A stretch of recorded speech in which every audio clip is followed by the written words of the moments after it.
Мынакей биздин формулабызда көкүрөк айлана, бел айлана 64, көкүрөктүн бийиктиги, белдин бийиктиги, плечо, рукав, далы, юбканын узундугу келди. Эми биз формула түзгөндө 72-ни 4кө бөлөбүз. Бел айлана менен көкүрөк айлана. Анткени передний 2, спинка 2 бүктөлөт. Ошол себептен 18 прибавка кошобуз 3 см. Сиздер ким кандай кааласа кошсо боло берет. Бул прибавка кошумча сантиметр көөлөмдүктүндө айтканда. Ушул чыккан сумма менен иштейбиз. 21-19 менен иштеп чыгабыз эми. Мисалы общий узундукту алганда, могул жерден юбканын узундугун общий узундук 96 дедим, минус 64 юбканын узундугун алганда биздин белибиздин бийиктиги келип чыкты. Көрдүңүздөр, эми ушул формула менен эң оңой формула менен иштейбиз.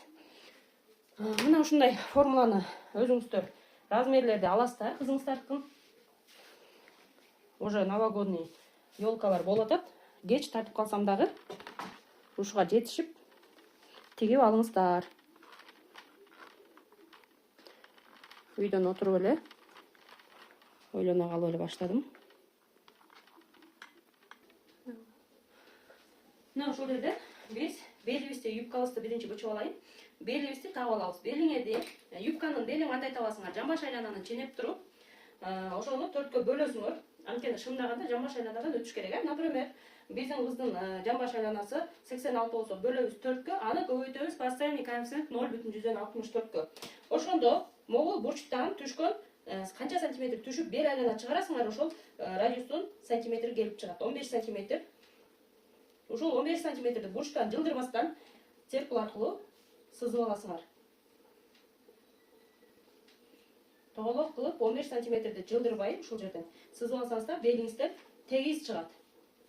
Эч кандай өйдө ылдый болбой тегиз чыгат. Эми ушу сызып алганыңыздардан ылдый юбканын узундугун 64 сантиметр деп белгилегенбиз. Ошол 64-тү мынтип ченеп белгилеп баштайбыз.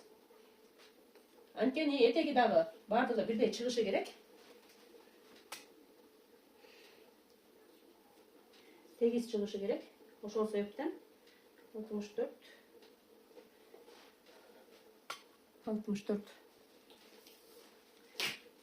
эми чийген сызыктарыбызды бириктирип алабыз. Дагы биздин чийилген көрүндүбү? Эми ушул жерден кесебиз,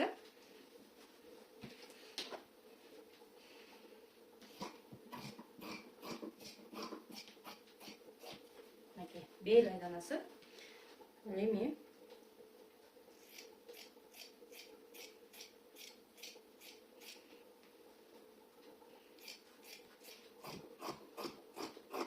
бардыгын бир жагын 64, бир жагын 62 кылып салбай бардыгын бирдей чийсеңиздер, этеги дагы тегиз болот. Бул сонто юбка кылып дагы бышсаңар болот, ушундай эле юбка кылып кийип алсаңар дагы болот. Кайра юбканын этеги кылып дагы, көйнөктүн этеги кылып дагы ушундай колдоносуңар. Мынакей муну ачканда моундай чоң болот. Көрдүңүздөр, муну кийгенде мунун ичине сетка кетет. Мен азыр сеткаларды да көргөзүп берем. Ушундай барбыраган сонун көйнөк болуп чыгат. Мынакей биздин юбкабыз бычылды.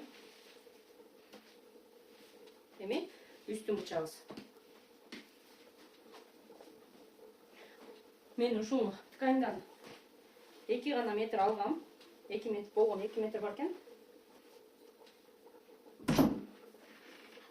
32 сантиметр.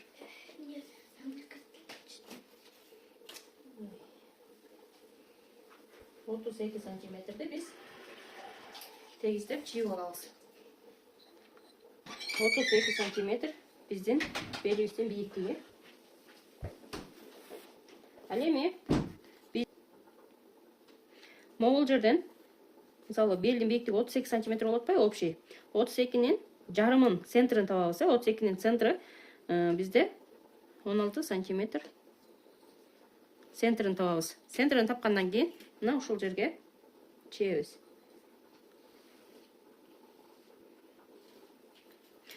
Биз эми плечевой линияны сызганда 2 сантиметр түшөбүз. Ушул жерден 2 сантиметр түшүп, биздин арткы далдын кеңдиги 30 сантиметр болгон. Биз плюс 1 сантиметрди кошуп 2ге бөлөбүз. 15,5 сантиметр. Мына ушул жерден болот. Биздин көкүрөк айланабыздын көкүрөк айланабыз 21 сантиметр болгон. Мына. Ал эми бизде бел айлана 19 сантиметр болгон. Ушундай белгилейбиз дагы. Бирин кошобуз.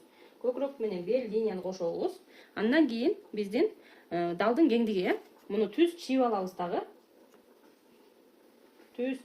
дагы. Биз колтук айлана чыгарабыз. Могул жерден мына могул далдын кеңдигинен бул тарапты көздөй 5 сантиметр болсо, өйдөнү көздөй 5 сантиметр ченеп туруп, ушул жерден баштап чыгарсаңар болот. Ал эми могул бурушту кандай кылам, бул канча сантиметр болот дегенде суроолор келет да. Негизи ушу 5 сантиметрди 2ге бөлсөңөр 2,5, ошол 2,5ды ушул жерге чийсеңер точно өзү түшөт. Секториса мондай 2,5 сантиметр чыгып койсоңор болот. Эми бул жерден 7 сантиметр желкеси, 6 сантиметр. 6 сантиметр бул стандарт, стандарт. Желке 10 сантиметр, көрдүңүздөрбү, плечо өзү эле чыкты. Андан кийин 2 сантиметр биз ылдый түшүп туруп, арткы мойнун айлантып чыгарып алабыз.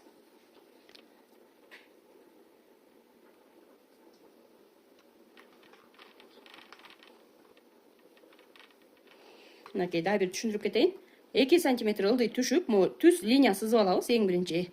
Анан 6 сантиметр желкенин аралыгын алабыз дагы. 2 сантиметр ылдый түшүп, биз желкебизди чыгардык.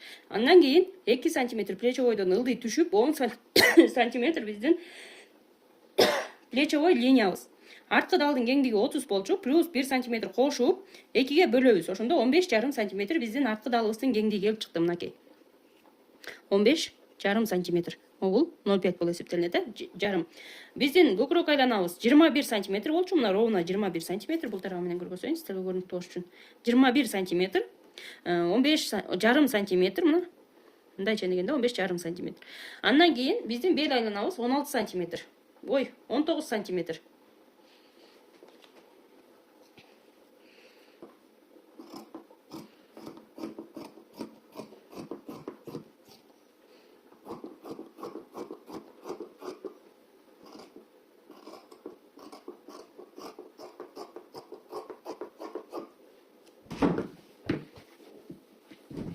Андан кийин биз желкебизди кыркып алабыз дагы, плечовойубузду алабыз, Мынакей биздин даяр без лекал сразу түшүргөн тканыбыз мына. Ушундай болуп чыкты. Мен муну тигип туруп сиздерге көрсөм, эми переднийин чыгарабыз. Бул переднийин кандай чыгарабыз? Сиздерге оңой болуш үчүн ушул спинканы коюп туруп чыгарсаңыздар да болот. Анан кайра эле ушул формула менен иштесеңер да болот. Мисалы, мен спинканы коюп туруп көргөзүп берейин сиздерге. Анткени сиздер дагы курстан окубай, бирок кысыма тигет элем деп зарылып жүргөндөр болсо, сөзсүз түрдө көрүп тигип алыңыздар. Мынакей, спинка кандай болсо, переднийди дагы ошондой чийебиз, бирок айырма болот. Мисалы, боковойлору, узундуктары бардыгы бирдей болот дагы. Ушул жерден колтук айлана. Анан мындай чие турайын. Плечовойдон айырма болот. Могул плечовойду коёсуздар да түз линия сызып аласыздар. Өзүңүздөргө жакшы бул сызып алганыңыздар. Андан кийин 6 сантиметр желкени белгилеп коебуз дагы. Биз спинканы алып коебуз. Алгандан кийин 1,5 сантиметр өйдөгө чыгабыз. 1,5 сантиметр ушул линиядан өйдөгө чыгабыз. Өйдөгө чыгып, ошол 1,5 сантиметрди биз плечовой линияга кошобуз, колтукка, Мынакей. Эми ушул жерден биз 8 сантиметр ылдыйга түшөбүз. 6 сантиметр биздин желкебиз болуп атпайбы? Эми 2 сантиметр кошуп ылдый түшсөңүздөр, бул алдыңкы моюн келип чыгат. Мынакей.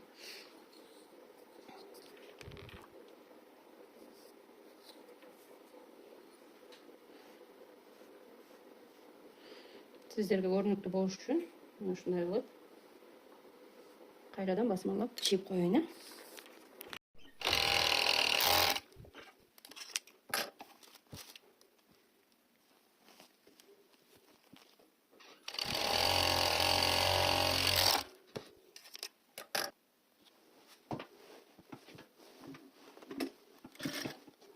юбкага белин кошобуз.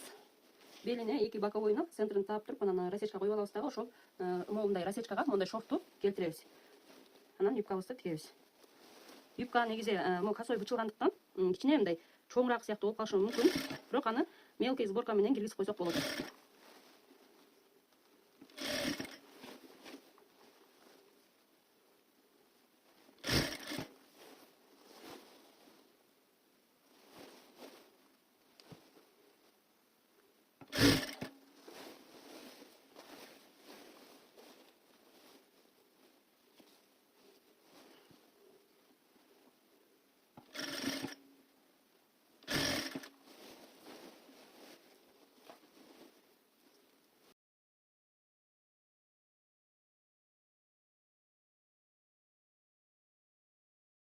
Кыздар, биздин көйнөгүбүз бүттү. Фонарикчен көрдүңүздөр, мондай сборка болуп, анан өйдө көтөрүлүп калат. Мынакей жакасы. Мен жакасын атайын мындай неме кошкон жокмун. Өзүнөн эле 0,5 бүгүп койдум. Мынакей плечолору. Артасың? Спинкалары. Полный өзү менен өзү түштү. Мен куртак болгом. Туп тагып алып турсаң сезим. Анан мол жеңдерин резинка кылып койдум. Эми бере берсең.